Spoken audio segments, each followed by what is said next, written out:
Nadhim Zahawi, who joins us now from Westminster. Secretary of State, thank you for your time. And there you are on a beautiful, lovely day on that green. And all seems well with the world. As we know, all's not well with the world. And we're talking about geographically and in terms of climate change and whatever. How do you think you're going to make a difference in the classroom? So what I'm launching today, as you described it, is our sustainability and climate change strategy. Children already, obviously through geography, through STEM, through citizenship lessons, can learn about the environment and protecting the environment. We've gone further with this natural history GCSE because I think we could discover the next David Attenborough, the next great tech entrepreneur who will help preserve and save the planet.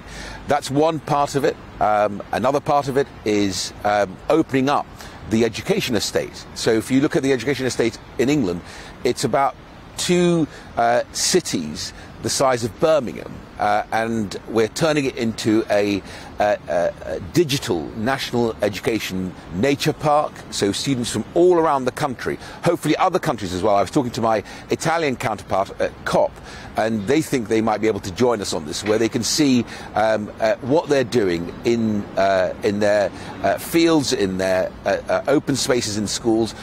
Plus, some schools don't have as big open spaces. They can learn about geospatial mapping. And we're launching a Climate Leaders Awards, working with the sort of the Duke of Edinburgh type awards, with a ceremony that students can then use on their CVs for the future. Why is it important, Eamon? Because actually, instead of having students being anxious about climate change, about saving the planet, and going on disruptive, illegal protests, they should channel that energy towards science and innovation and discovery to help preserve and save the planet. And that's why we're so excited. It was the first time, by the way, at COP26 that I brought together my colleagues, fellow education ministers from around the world. It's never been done before at any COP, and I hope we'll replicate it and grow it at COP27 and 28 as well in Egypt and in the UAE. What I think's really interesting about this, and you talk about the anxiousness that children have, maybe at last they feel they're being listened to. Maybe at last they feel here is a subject which is not only relevant to them, but is relevant to the world in which they live as well. So a gold star for that, Secretary of State, I would say. Yeah, I would agree to that. I've got young ones, Nadhim Zahawi, and all the evidence I would suggest is that this will be well received. Young people, as you say, anxious about it, and some might argue actually perhaps it's often the older generations who are less open to some of these arguments, and maybe we'd be better spending our energy there.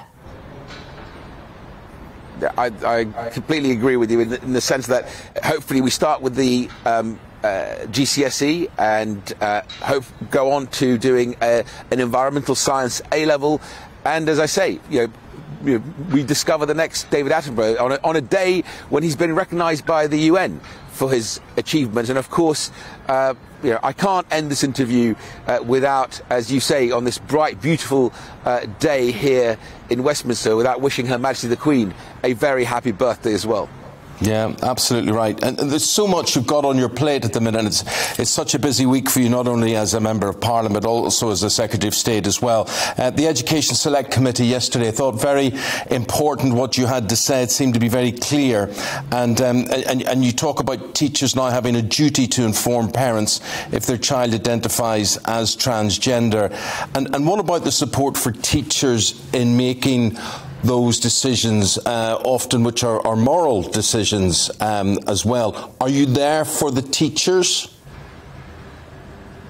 Very much so. So I think it's incumbent upon us in the department, because I have the resources, I have the manpower, the people. I'm working with the Equality and Human Rights Commission to be able to make sure that the front line, the teachers who are busy educating and enriching young minds with that sort of that brain juice, have and feel supported. So I'm going to be publishing guidelines of how they make sure that they keep children who are transgender safe and protected, and protecting minorities is really important. in education, in a place where they have to feel safe and cared for properly, but also making sure that they do the right thing by engaging with the parents of those children and protecting the rest of the school, the rest of the students as well. And those guidelines will, I hope, inform in detail how teachers have to deal with some of these really difficult issues sometimes. I've got the resources at the department. It's only right that we design those guidelines with the best expertise of the, as I say, the Equalities and Human Rights Commission that I've engaged with, and get those out as soon as possible, because it's you know, teachers have to be supported. They've done an incredible job through the pandemic. You know, 99.9% of schools are open, and it's thanks to those great teachers and teaching assistants and support staff that we've managed that. But I think on these issues, it's incumbent on the department to take a leadership role. I have to ask you, speaking of leadership roles, about what has been undeniably a significant week for the Prime Minister, making that apology in Parliament on Monday you know, having this vote today potentially to go before a parliamentary committee in all of this. Now, we had Nadine Dorries on the channel last night saying that she thought that this was all sour grapes over Brexit. Do you agree with that, or do you think that it is important that the Prime Minister speaks the truth? And I want to ask you, do you believe the Prime Minister can be trusted with the truth? I do. I think the Prime Minister takes this very seriously. He said that he would submit himself to Parliament when the police have issued the fixed penalty fine, and he did that this week and apologised fully for that, but also explained why he thought that, you know, attending for 9 minutes in the Cabinet Room a birthday celebration didn't break the rules, hence why he doesn't believe that he misled Parliament. We have put down an amendment today because I think your viewers will understand this, that due process is important. The world looks to the United Kingdom for that, you know, those values of fairness and of course due process. The amendment essentially says that the right chronology, the right steps to take, is to wait for the police to complete their inquiry, their investigation, to then have the Cabinet Office report, the Sue Gray report, published fully.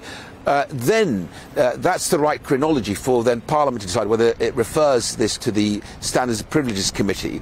I have to say, the Labour Party you know, are in danger of being perceived of playing politics with this.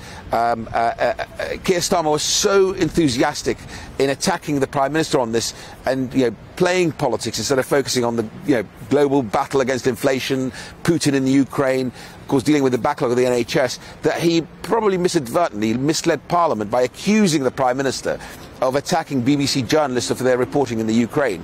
And the Speaker is looking at that because one of my colleagues, David Evnett, has asked him to look at that. And I hope Starmer will come and you know, set the record straight on this. But we shouldn't be playing politics with this. The right thing to do is to allow the police to complete their investigation, to have the Sue Gray report published, and then Parliament can decide if it refers this to the Privileges Committee. And that's what I'll be voting for today.